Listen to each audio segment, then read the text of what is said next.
Bonsoir à tous, merci de nous rejoindre sur BNews pour ce débat du soir, le débat Afrique du soir avec mes différents invités déjà en plateau avec nous pour aborder ce thème lié à l'actualité qui défraie la chronique depuis quelques semaines sur le continent. C'est le Covid-19, cette pandémie qui a démarré à Wuhan en Chine. Aujourd'hui, l'Afrique également est concernée. Nous allons aborder donc avec mes différents invités le sujet sur différents paliers. D'abord le bilan au niveau du Bénin et ensuite de la sous-région ouest africaine. Nous verrons également les différentes mesures qui ont été prises et nous allons finir par l'impact économique sur les pays africains. Je suis en plateau avec le docteur Achille Metaou. Bonjour docteur.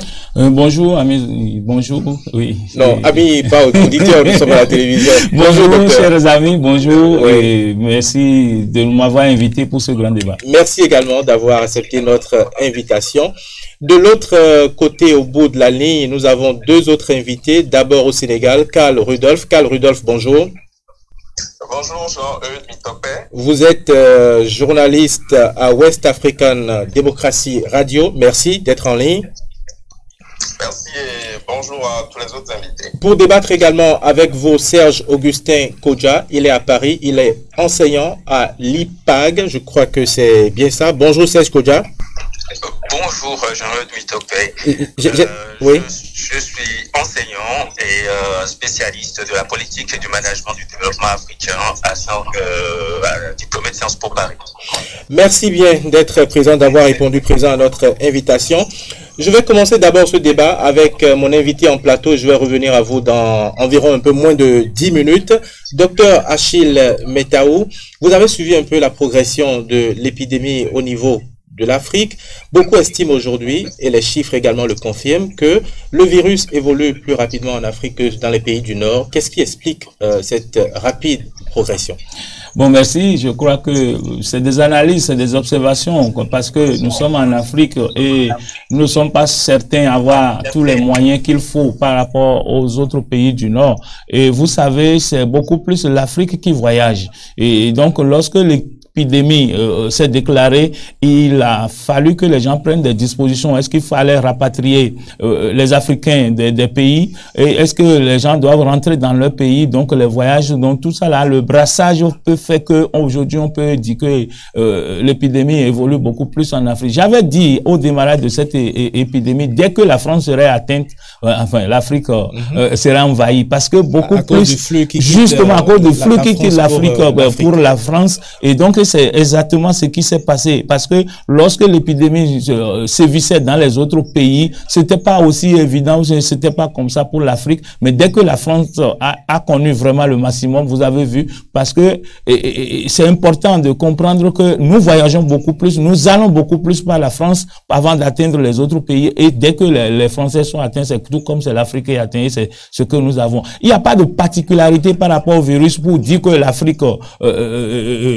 peut-être constitue un tropisme pour qu'on dise qu'en Afrique ça va évoluer beaucoup plus. Au contraire, en Afrique ça va beaucoup plus résister compte tenu de notre climat, parce que les virus en général sont fragiles à l'air libre et sous la chaleur. Et donc au niveau de la Méditerranée, ça va sévir beaucoup plus, et en Afrique, surtout sous les tropiques, le voyage du virus serait beaucoup plus lent. Donc ce que nous avons aujourd'hui, ce que nous constatons aujourd'hui, c'est nos conditions en réalité précaires en matière de vie sociale, en matière d'environnement, qui font que on constate que dès que nous avons un cas, et en 24 heures, ça se propage, parce que nous n'avons pas une discipline, une autodiscipline, parce que c'est très important. Lorsque ça a commencé et qu'à un moment donné, les gens ont commencé par dire il faut pouvoir s'autodiscipliner. D'abord, en Afrique, nous regorgeons beaucoup d'analphabètes, beaucoup de gens qui n'ont pas cette culture-là, et donc on avait des comportements qui n'étaient pas des comportements à souhaiter, mais changer comportement, changer le comportement de quelqu'un, ce n'est pas du jour au lendemain. Donc ça va mettre du temps. Et c'est ça qui fait que lorsqu'un pays est atteint, ou bien une ville est embrasée, en quelques jours, vraiment on atteint le maximum. Donc ce n'est pas... Alors, vous dites que le virus peut-être va pas évoluer plus rapidement en Afrique, mais ce n'est pas ce qu'on constate au niveau de certains pays. Quand on prend par exemple l'Afrique du Sud qui est déjà à 1200 cas, c'est vrai, je le rappelle, le Bénin aujourd'hui ne présente que 6 cas, mais il y a d'autres pays également de la sous-région qui sont sévèrement touchés, et des pays dans lesquels le virus progresse très rapidement. Je veux parler par exemple du Sénégal où se trouve actuellement Karl Rudolph. Karl, quelle est la situation exactement à Dakar?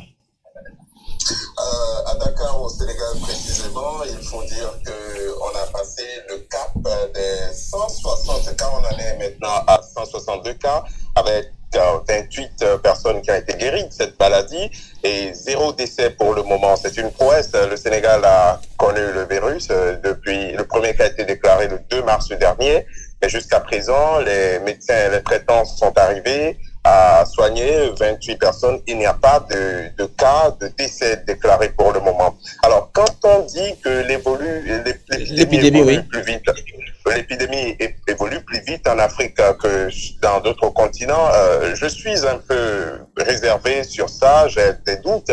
Actuellement, l'Afrique a un peu plus de 5000 cas de Covid-19 de malades, donc on compte environ 200 morts et puis 300 personnes qui ont été guéries de la maladie.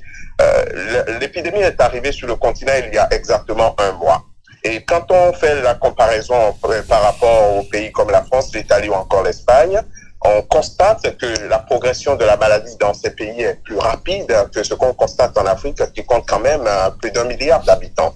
Donc dire que l'épidémie évolue plus vite en Afrique que sur les autres continents, je pense qu'il faut être un peu prudent sur cette affirmation. Même si on doit rester prudent sur cette affirmation, il y a un constat qui est clair, c'est qu'il y a 2 pays en Afrique occidentale, en Afrique de l'Ouest, qui sont durement touchés, le Sénégal et puis le Burkina Faso. Qu'est-ce qui a expliqué cet accroissement ou cette hausse très rapide des cas au niveau de ces 2 pays? Vous êtes au Sénégal, par exemple, qu'est-ce qui s'est passé? Oui, au Sénégal, l'épidémie est arrivée au Sénégal il y a exactement un mois. Le premier cas a été déclaré le 2 mars et selon les chiffres officiels, aujourd'hui, on a 168 cas pour une population de 15 millions d'habitants. Alors, dire il y a un accroissement rapide, je continue de dire qu'il faut rester prudent. La maladie évolue vite, on va le dire, mais quand on fait la comparaison par rapport aux autres pays, on ne peut pas dire qu'il y a un accroissement rapide. Au Burkina Faso, à plus de 200 cas, environ 222. À plus de 200 cas, exactement 222 cas ce 31 mars, oui, on peut dire que la progression est plus rapide que dans les autres pays. Prenons le cas du Sénégal précisément. Au Sénégal, la maladie est arrivée, ce sont premièrement des cas importés, et puis les autorités... Comme partout d'ailleurs sur le continent. Comme partout d'ailleurs sur le continent, la maladie nous est arrivée par les voyageurs. L'épidémie, les autorités ont tenté de contenir la maladie. Et dans le temps, il y avait une manifestation religieuse. Vous savez, ici au Sénégal, il y a beaucoup de confréries où les gens organisent des récitals de Coran, où les gens organisent des manifestations religieuses, on va l'appeler comme ça. Il y a une manifestation religieuse qui avait lieu en début mars. En ce moment, les voix s'étaient élevées pour demander qu'on ne tienne pas cette manifestation parce que les risques étaient grands. Alors, les chefs religieux n'ont pas tenu compte de ces appels à la prudence. Et il se fait que le cas qui a provoqué plus de malades, c'est quelqu'un qui est arrivé à cette manifestation religieuse venant de l'Italie avec la maladie. Donc, vous savez, en Afrique, quand on a un parent qui rentre, tout le monde veut le saluer. Et la maladie est partie comme ça. Voilà, vous parlez justement de ces mesures, de ces alertes qui ont été souvent données au niveau des autorités locales. Et justement, la plupart des pays africains ont pris des mesures pour pouvoir freiner, contenir la propagation justement du virus. Le Bénin également a pris des mesures. Je vais me retourner vers Augustin Kodja à Paris. Augustin Kodja, vous m'entendez? Oui, je vous entends très bien. Alors, très bien. Quand vous faites un peu un grand angle sur les différentes mesures qui ont été prises dans la plupart des pays africains, est-ce que vous pensez que nous sommes dans la bonne direction? Écoutez, déjà, les mesures prises par les pays africains, il serait un peu difficile de parler de mesures prises par les pays africains parce que les mesures sont disparates. Exactement. Et, certains pays se sont précipités sur ce qui existait déjà comme mesures en Europe. Voilà. Or, les mesures qui devraient être prises doivent prendre 2 directions. Premièrement, contenir le virus et deuxièmement, faire en sorte que ça n'ait pas d'impact sur la vie économique des pays. Donc, si cette situation n'a pas été envisagée dès le départ, Donc, tout le monde a pensé tout de suite au confinement. Donc, tout, comme d'habitude, comme nos constitutions, ainsi de suite, on essaye de recopier ce qui se passe ailleurs. La seconde chose, c'est qu'on a banalisé le virus au départ et personne n'avait pris la mesure de la chose. Or, ce qui est en cause ici, est-ce que l'enseignement qu'on peut tirer de la situation du coronavirus, c'est avant tout au fait que la mondialisation est devenue une réalité. Et comme un mariage, c'est pour le meilleur et pour le pire. Et nous avons pris cette maladie en Afrique, donc qui est venue de la Chine, comme vous l'avez signifié tout à l'heure, et qui prend toute l'Europe. Et aujourd'hui, on ne peut plus dire qu'il y a un pays qui va être exempt et qui ne va pas être touché. Je suis un peu dubitatif quand on pense que l'Afrique va être moins touchée.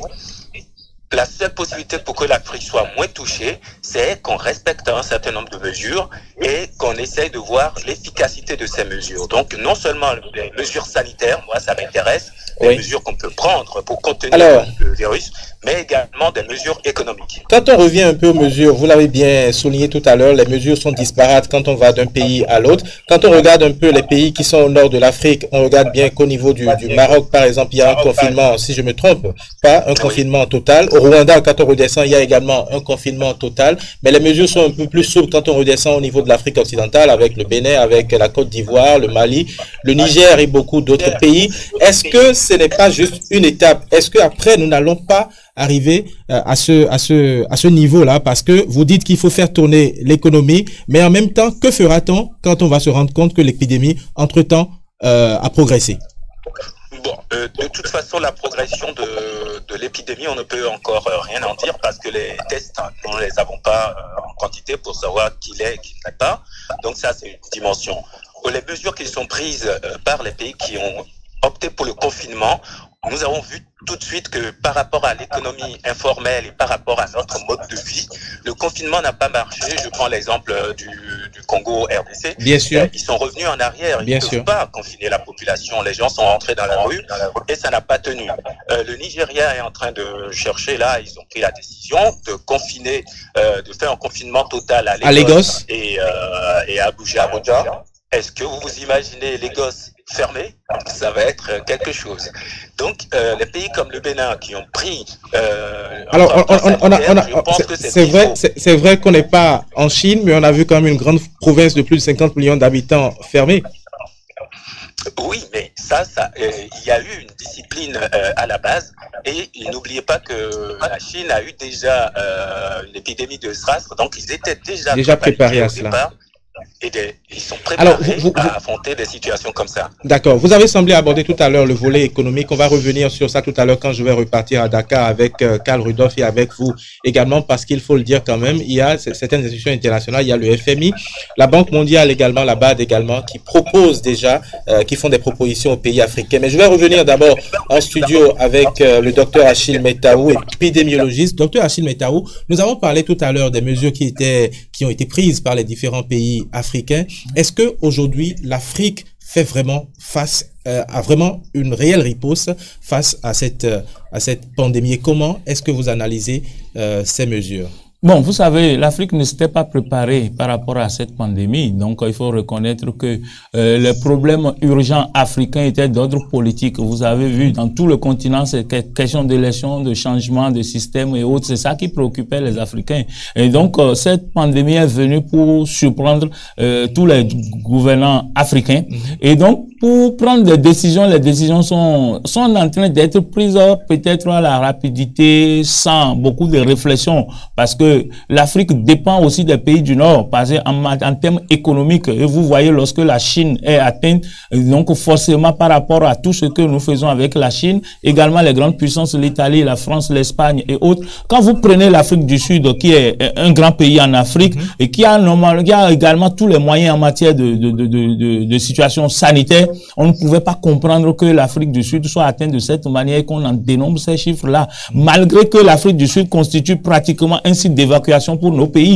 Donc, si ceux-là qui ont les moyens aujourd'hui sont atteints de cette manière, n'arrivent pas à gérer la situation, que seraient les pays qui n'ont pas les moyens. Donc, c'est pourquoi moi je dis, c'est vrai, lorsque une situation vient, il faut rechercher les voies et moyens pour pouvoir contrôler. Nous n'avons pas les moyens pour assurer vraiment la prise en charge lorsque les détresses respiratoires réellement vont s'installer. Ça, il faut reconnaître ça. Et donc, aujourd'hui, les stratégies adoptées, c'est d'abord en matière de changement de comportement. Ça, c'est bien, les pays africains vraiment en font une large communication par rapport à ça. Et il faut pouvoir que les gens comprennent et qu'ils s'autodisciplinent. Parce que les problèmes d'isolement ou de confinement, en réalité, comme les amis l'ont dit tout à l'heure, l'Afrique n'a pas d'économie. C'est-à-dire, les citoyens n'ont pas suffisamment ce qu'il faut pour pouvoir rester à la maison. Lorsque nous rentrons dans le confinement, et qui va payer à manger à quelqu'un? Parce que nos systèmes n'étaient pas organisés de cette manière.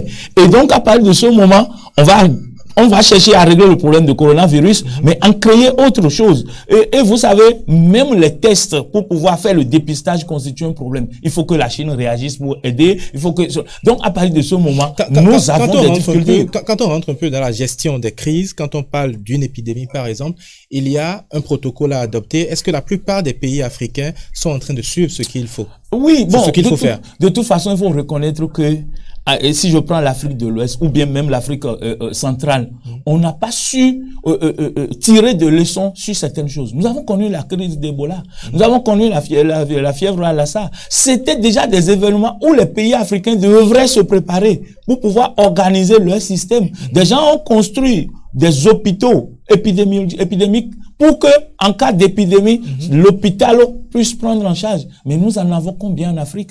Nous avons connu Ebola, qui a fait de ravages au Congo démocratique. Aujourd'hui, le Congo ne devrait plus avoir de problème pour gérer la pandémie du coronavirus. Parce que il n'y a pas très longtemps également, il y a eu la fièvre Lassa qui est passée par la fièvre Lassa qui est passée par le Nigeria et le Bénin. Aujourd'hui, nous avons quoi? Est-ce que le Bénin, par exemple, nous disposons d'un hôpital aujourd'hui où cet hôpital est réservé pour pouvoir prendre en charge vraiment les cas de coronavirus? Il n'en a pas. Donc, ça veut dire que les Africains ont eu tout le temps de gérer le quotidien, mais on n'a pas su prendre des dispositions pour dire qu'est-ce qui va venir après. Nous avons dit tout à l'heure que la Chine a connu le SRAS. Oui, mais lorsque la Chine connaissait son SRAS, mais tous les pays devraient savoir que ça pouvait muter. Et avoir tout ce que la Chine fait aujourd'hui, ou la manière dont la Chine est représentée dans tous les pays, et que les autres gars voyagent vers la Chine, on devrait se préparer. Donc, c'est pourquoi moi je dis, les dispositions qui sont prises actuellement, on ne peut pas dire que rien n'est fait. Donc, le fait déjà de communiquer et de pouvoir dire qu'il faut adopter le bon geste, le bon comportement, c'est déjà bien. Quand on regarde encore ces dispositions, est-ce qu'on peut dire que nos pays africains ont une certaine avance sur le virus ou nous sommes en retard? Non, ils n'ont pas d'avance, nous sommes en retard. Les pays africains n'ont pas d'avance sur le virus parce que les stratégies ne sont pas coordonnées. Chaque pays se lève, il prend ses décisions. Écoutez, voyez le Nigeria par rapport à notre proximité. Et si le Nigeria et le Bénin ne peuvent pas s'entendre pour prendre une décision commune, mais le Bénin va prendre une décision, le Nigeria va prendre, mais on va mourir comme des mouches.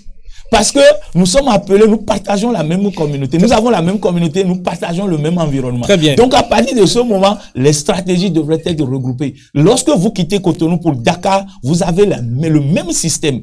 L'ami de Dakar disait qu'il y a eu de rencontres religieuses. C'est les mêmes en Afrique. Est-ce qu'on a besoin chaque fois d'aller vous organiser ces rencontres? Aujourd'hui, les gens ont compris, même en Europe. Mais ils font les vidéoconférences pour l'Union européenne aujourd'hui. Donc, ça veut dire que nous sommes en retard. L'Afrique ne peut pas dire que... On va progresser rapidement et parler maintenant du volet économique. Karl Rudolph, vous êtes toujours en ligne? Alors, Karl Rudolph, aujourd'hui, au Sénégal, à Dakar plus précisément, comment est-ce que l'économie tourne depuis que les mesures ont été prises? Comment est-ce que la plupart des travailleurs, je vais dire, qui évoluent surtout dans le secteur informel, comment est-ce qu'ils font tourner aujourd'hui leur activité? Alors, avant d'en arriver à votre question, vous me permettrez de placer quelques mots Justement. sur la façon de prise en charge de cette épidémie. Je pense que nous autres Africains, on commet une erreur encore de copier sur ce que font les pays occidentaux. Je veux parler de l'Europe ou bien des États-Unis précisément. On a vu que le confinement a marché en Chine. Jusqu'à présent, je le répète, aucun pays européen, l'Italie est en confinement depuis 3 semaines, ils n'ont pas encore réussi à contenir la maladie. Est-ce que l'exemple sud-coréen ne peut pas nous inspirer? En Corée du Sud, ils ont très vite compris que confiner les gens serait une double peine. Ça veut dire que ça va bloquer l'économie. Il faut prendre en charge toutes ces personnes confinées. Ils ont procédé au système, à la stratégie de tests massifs. Par jour, on dit qu'en Corée, les gens testaient jusqu'à 10 000 personnes. Oui. À 10 000 personnes, on parle de plus de 50 000 personnes testées. Et ceux qui sont testés positifs sont éloignés de la société et ça permet aux autres qui sont bien portants. Encore que nous n'avons pas ces moyens pour pouvoir tester les populations en Afrique. Si la Corée du Sud a pu avoir ces moyens, il faut se donner ces moyens aussi parce que nous allons tout droit vers un confinement comme le font les pays européens. Est-ce que nous en avons les moyens? On n'en a pas les moyens. Vous parliez des dispositions prises par les économies africaines pour répondre à cette épidémie. Au Sénégal, ici, par exemple, il y a un plan qui a été élaboré par le gouvernement. Le président Macky Sall a annoncé 1000 milliards pour répondre de façon sanitaire et apporter des réponses aussi à la crise économique qui est déjà là. 1000 milliards, ça s'appelle Force Covid. Et à l'heure où nous parlons, un peu plus de, selon un point fait la semaine dernière par le ministère de la Santé, des particuliers et des sociétés ont donné 1,3 milliard. Je ne sais pas encore ce que le gouvernement n'a pas encore communiqué sur ce que les institutions internationales ont donné. Donc, l'économie réelle marche au ralenti parce que si vous prenez les transports, il y a des mesures qui ont été prises. Il n'est plus possible de sortir de Dakar pour entrer dans les villes d'une autre région. Ça a été interdit. C'est pareil également à Cotonou. Dans la ville, pour circuler en taxi, vous ne pouvez pas être ici, c'est des taxis de course. Vous ne pouvez pas être plus de 2 à bord d'un taxi comme client désormais. Il faut une seule personne par taxi. Et puis, dans les transports en commun, le Sénégal a un système de transport en commun très développé, des bus urbains qui sont d'habitude bondés de passagers. Maintenant, c'est réduit de moitié. Et le gouvernement impose à toutes ces personnes des mesures. Il faut avoir des gants, il faut avoir des pavettes. Tout ça c'est bien difficile. Tout ça c'est bien difficile pour les populations. Vous avez parlé du programme. Vous avez parlé du programme de 1000 milliards annoncé par Macky Sall, mais déjà également on entend de l'autre côté qu'il y a environ 10 millions de Sénégalais qui seront nourris par le gouvernement. Est-ce que cela a commencé et comment ça se passe? Précisément, il y aura 8 millions de Sénégalais, donc environ 1000 foyers qui seront considérés comme des personnes démunies, qui seront prises en charge entièrement par le gouvernement. Et sur 15 millions de Sénégalais, il faut le préciser, ça n'a pas encore commencé. C'est un ministre qui a fait l'annonce le week-end dernier. Donc, on attend le début de ce plan. Mais il faut savoir qu'il y a trop de graissement dedans parce que les gens estiment que les activités, on leur demande de rester à la maison sans vraiment apporter des réponses à leurs préoccupations. Comment vont-ils vivre au quotidien? On ne le sait pas. Et vous savez, la situation est telle que les grognes commencent à monter du fond de la population et le directeur général de l'OMS, l'Éthiopien Ghebreyesus, a annoncé hier qu'il faut que des gouvernements volent au secours des populations démunies pour que cette crise ne se transforme pas en émeute. Oui, parce que quelqu'un qui a faim, vous lui demandez de rester chez lui, il préfère sortir pour mourir que de rester chez lui et mourir de faim. Donc, il faut que les gouvernements, en Guinée par exemple, les taxis sont en grève parce que le président a décidé de diminuer de moitié les passagers à bord des taxis et des cars.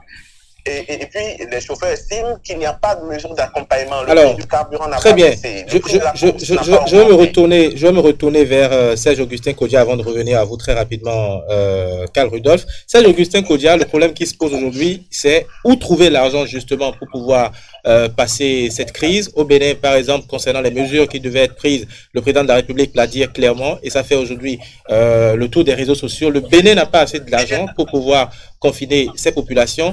Serge Augustin Kodja, où trouve-t-on l'argent? Les différentes propositions qui ont été faites par le FMI, la Banque mondiale et la BAD, comment doivent réagir les pays africains? Bien, en réalité, l'argent ne manque pas. Mais avant de venir répondre plus précisément à votre question, j'aimerais revenir un peu sur l'intervention du docteur Metao. Voilà, sur la prise en charge de l'épidémie, les structures qui avaient existé, notre expérience de l'Ebola et compagnie. Oui. Il faut savoir que pendant cette période, au fait, c'est les Occidentaux qui venaient nous accompagner dans les recherches, les dépistages et les mises en place de ces centres-là. Aujourd'hui, eux, ils sont occupés par leurs propres problèmes. Ce qui fait que ceux qui doivent être sur place, sur le terrain, les ONG et toutes ces compagnies, toutes ces associations humanitaires qui étaient sur place pour nous accompagner dans cette dynamique, ne sont pas présentes aujourd'hui, ils sont occupés chez eux. Donc, ce qui fait que ça ne marche pas. Deuxième point là-dessus, c'est la gestion des frontières. Vous avez vu que dès le début, l'Allemagne a fermé sa frontière avec la France et très rapidement, ils se sont entendus et ils ont mis les frontières extérieures de l'Europe, ce qui a permis d'entretenir encore un certain nombre de flux, ce qui a permis à la France, par exemple, de faire déborder sur d'autres pays ces malades qui ne peuvent pas gérer sur place. Oui. Donc cette unité-là, nous n'avons pas pu le trouver en Afrique tout simplement parce que nous sommes dans un système de gestion individualiste qui peut remonter très loin. Je reviens alors à votre question. Où trouve-t-on l'argent ? Où trouve-t-on l'argent? Aujourd'hui, au fait, je n'ai jamais vu une sorte d'orgie financière qui se déverse sur le monde. Là, encore, pas plus tard qu'hier, Kristalina Georgieva, voilà, qui a annoncé quand même 2 milliards 500 pour aider les pays en développement. Le CNUSED, la CNUSED, conférence des Nations Unies pour le commerce et le développement, a annoncé 1 milliard. Et invite justement les pays africains à solliciter cette aide. Voilà. Le problème qui se pose aujourd'hui, c'est que les pays africains n'arrivent pas à évaluer encore leurs besoins en financement. Donc, quelquefois, on évalue au pif. Donc, il faut avoir de l'imagination, chercher les besoins réels que nous avons aujourd'hui et solliciter les financements. Et si on n'arrive pas à le faire, on a même des partenaires que nous avons, des partenaires d'État, des États partenaires qui nous font des dons, qui nous donnent de l'argent. Aujourd'hui, il y a des possibilités de passer par la dette.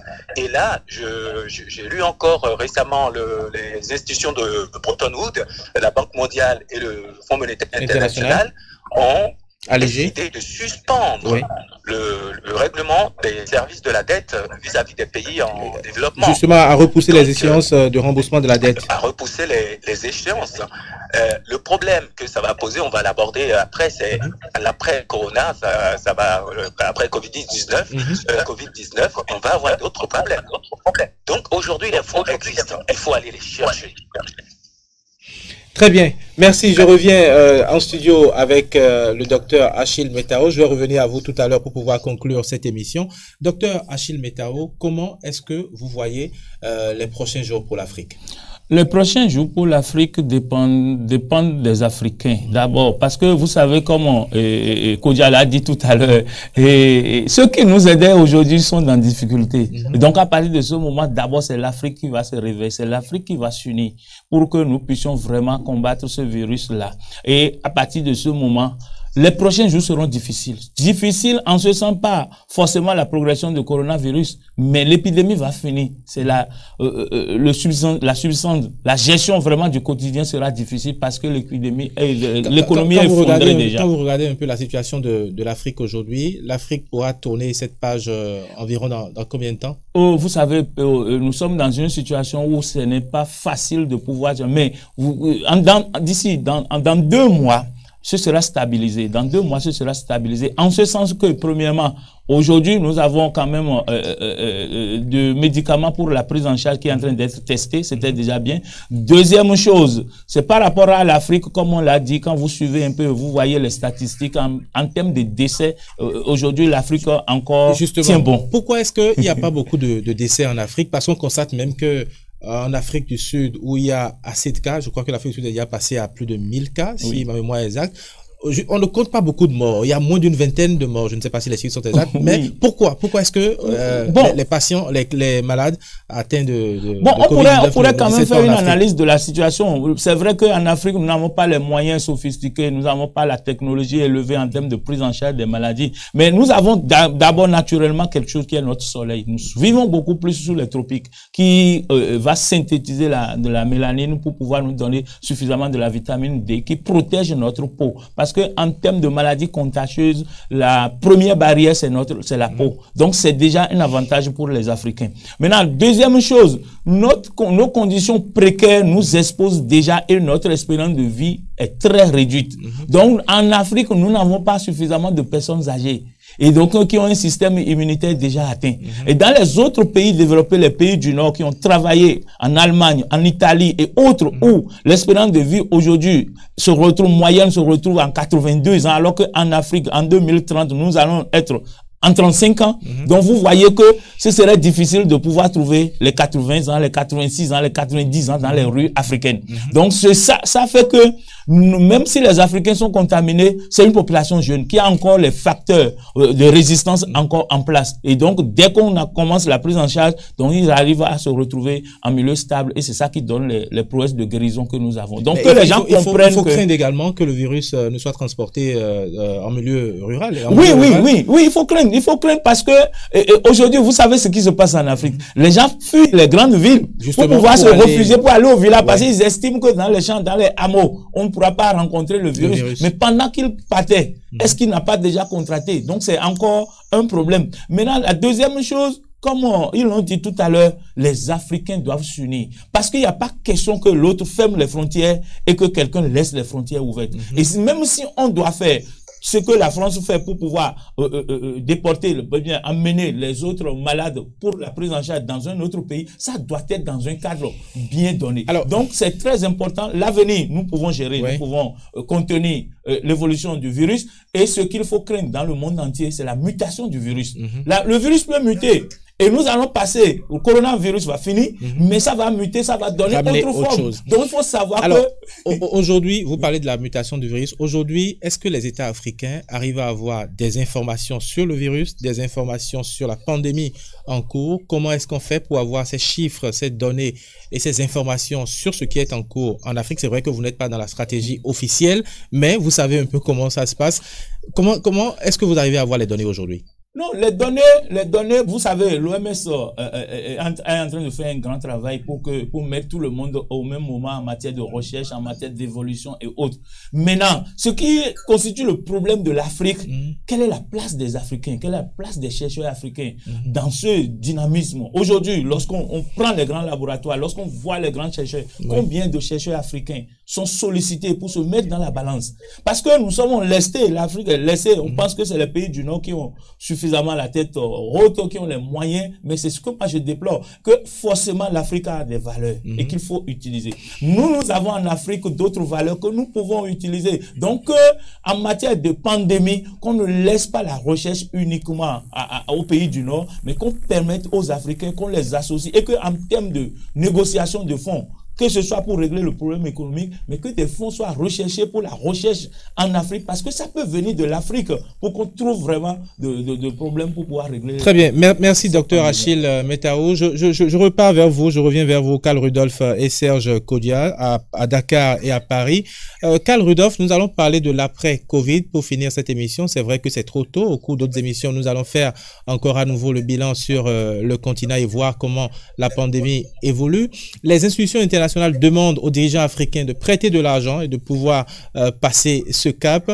Vous avez suivi, comme moi, tout ce qui a été dit par les Nations Unies. Augustin Kodja l'a rappelé tout à l'heure. Comment voyez-vous l'après-Covid pour les pays africains? Alors, avant d'en arriver à l'après-Covid, vous me permettrez de poser une petite question au docteur Metao. Alors, docteur, est-ce qu'il est possible aujourd'hui de dissimuler les chiffres, c'est-à-dire de ne pas déclarer le nombre exact de malades dans un pays? Non, non, en réalité, non. Si on fait comme ça, c'est de la tricherie et c'est pratiquement, c'est criminel.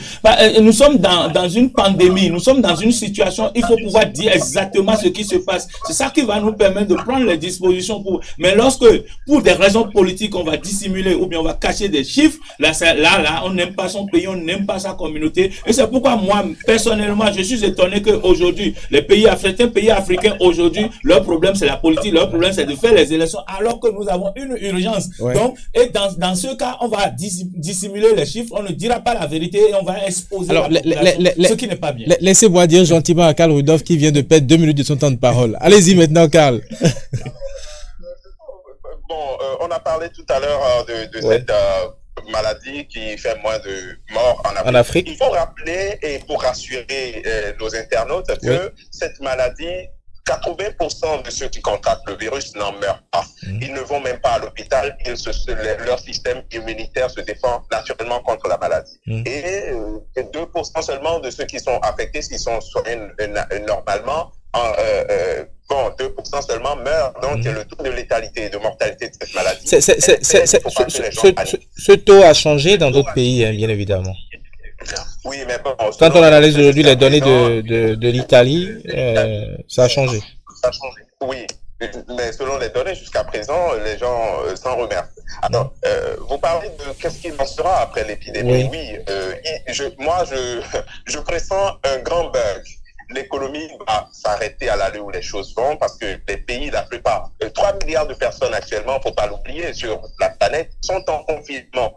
Et puis, les pays africains sont en train de trouver des mesurettes, mais moi, je présume qu'à l'allée où les choses vont, il y aura confinement dans plusieurs pays sur le continent de gré ou de force. Alors, ça va provoquer un arrêt de l'appareil de production qui est déjà très faible en Afrique. Ici, nous avons une économie pratiquement de subsistance. On ne produit pas grand-chose. Et ça, le redémarrage sera très difficile parce que tout sera à l'arrêt. On sera obligé de dépoussiérer tout. Il y a de l'argent qui afflue, qui tombe comme de la manne du ciel. Mais bon, les dirigeants africains ne sont pas, à mon avis, ils ne sont pas en train de jouer le jeu encore pour aller capter ces financements, essayer de maintenir ce que nous avons d'économie sur le continent en vie. Mais moi, je pressens que si les choses évoluent tel qu'on le voit, avec l'informel qui est très développé sur le continent, et les gens vivent au quotidien de ce qu'ils font, mais bon, aussi bien l'économie que les hommes seront très affaiblis pour redémarrer cet appareil économique qui risque de s'arrêter. Alors, justement, merci Karl Rudolph. Je vais rapidement venir à vous, Serge Augustin Kodia. Comment, justement, redémarrer nos économies après le Covid-19? Karl Rudolph l'a dit tout à l'heure, les économies africaines sont très faibles déjà et on ne produit pas beaucoup en Afrique. Ce sera peut-être le moment pour les dirigeants de voir comment diversifier tout ce qui se fait en Afrique. Comment est-ce qu'il faut préparer l'après-Covid ou que faire après? Deux situations se présentent à l'Afrique aujourd'hui et d'ailleurs au monde. C'est que après Covid-19, ce ne sera plus jamais comme avant au niveau de la façon de percevoir l'économie. Déjà, le premier danger, c'est que les pays occidentaux, qui sont habituellement les pays avec lesquels nous travaillons, vont réindustrialiser leur propre pays. Je m'explique. La Chine a profité de la manne d'un certain dumping salarial. C'est-à-dire, il propose des salariés moins chers, ce qui a permis à la Chine de devenir l'industrie du monde et ça a permis le développement de la Chine. Aujourd'hui, les gens vont intérioriser, ramener à l'interne ce travail qu'on demandait à l'étranger. Oui. Donc, à partir du moment, parce que là, il y a eu des ruptures au niveau de la chaîne de production dans ces pays, parce que une fois que les frontières ont été fermées, les entreprises ne pouvaient plus produire. Donc, la façon de faire des entreprises va changer. La première des choses.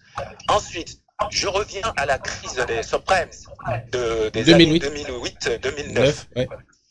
Cette crise était c'était partie des finances et qui a touché l'appareil de production, donc l'économie réelle. Là, nous sommes dans une crise qui est parti de l'économie réelle et qui va atteindre les finances et qui a déjà atteint les finances. Oui.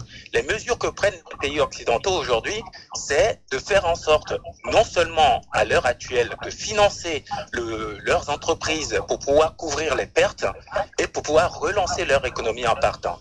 La difficulté qu'aura l'Afrique dans ce cas-là, donc c'était mon premier point, oui. C'est qu'aujourd'hui, on n'arrive pas sur les 85,80% de personnes qui travaillent dans l'économie informelle, selon une statistique du Bureau international du travail qui date de 2018.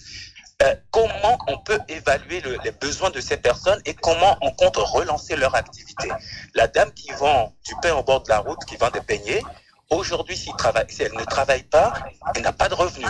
Et comme elle n'a pas de revenus, comment est-ce que l'État peut le comptabiliser et relancer la subsistance de cette personne? Donc, nous allons avoir une crise à ce niveau-là. La seconde chose que nous aurons à affronter, c'est qu'aujourd'hui, massivement, il y a de l'argent sur les marchés et l'Afrique va s'endetter encore lourdement. Et qui vous souviennent, dans les années 2005, après le sommet de Greenegel en Écosse, on a décidé de supprimer la dette de certains pays africains. Aujourd'hui, nous sommes plus endettés qu'avant. Et la note de certains pays a été dégradée. Déjà au niveau de l'Afrique du Sud. Déjà au niveau de l'Afrique du Sud qui vient d'être dégradée et qui est passé je pense, à B3A. Donc c'est très très grave.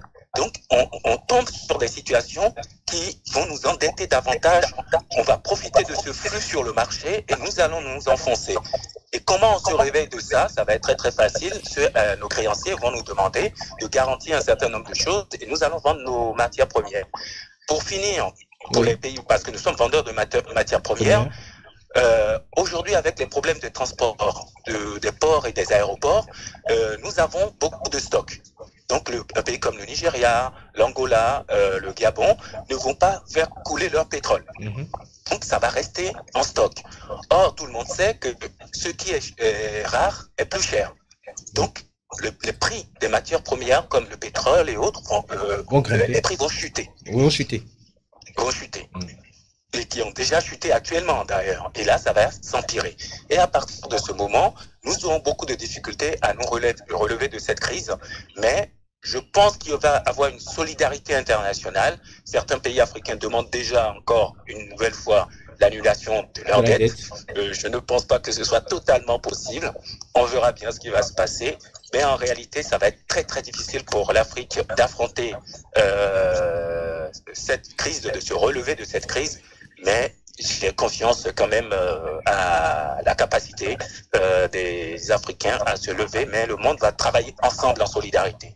On ne peut plus laisser aujourd'hui un pays tomber parce que, je finis là-dessus, parce qu'au fait, la plupart des économies africaines aujourd'hui appartiennent à des capitaux étrangers. Et ces personnes ne vont pas laisser péricliter leurs biens. Voilà. Donc, ils ont investi massivement en Afrique. Ils ne vont pas accepter de perdre leur investissement. Donc, ils vont refinancer, relancer l'économie à partir d'un certain moment. Très bien. Merci à vous, Serge Augustin Kodja. Je rappelle que vous êtes enseignant à l'IPAG. Vous étiez en ligne avec nous depuis Paris. Karl Rudolph, vous êtes toujours là. Karl Rudolph? Oui, merci également d'être resté jusqu'à la fin. Nous allons reprendre ce débat certainement la semaine prochaine avec d'autres actualités également sur le continent. Il y a la révision constitutionnelle qui est passée en Guinée. On va parler de tout ça. Ce sera la semaine prochaine. Merci d'avoir participé à cette émission. Je rappelle que j'étais en studio avec le docteur Achille Metaou, épidémiologiste. Merci également d'avoir contribué à cette émission. Chers téléspectateurs, merci de nous avoir suivis. On se retrouve très prochainement. Merci.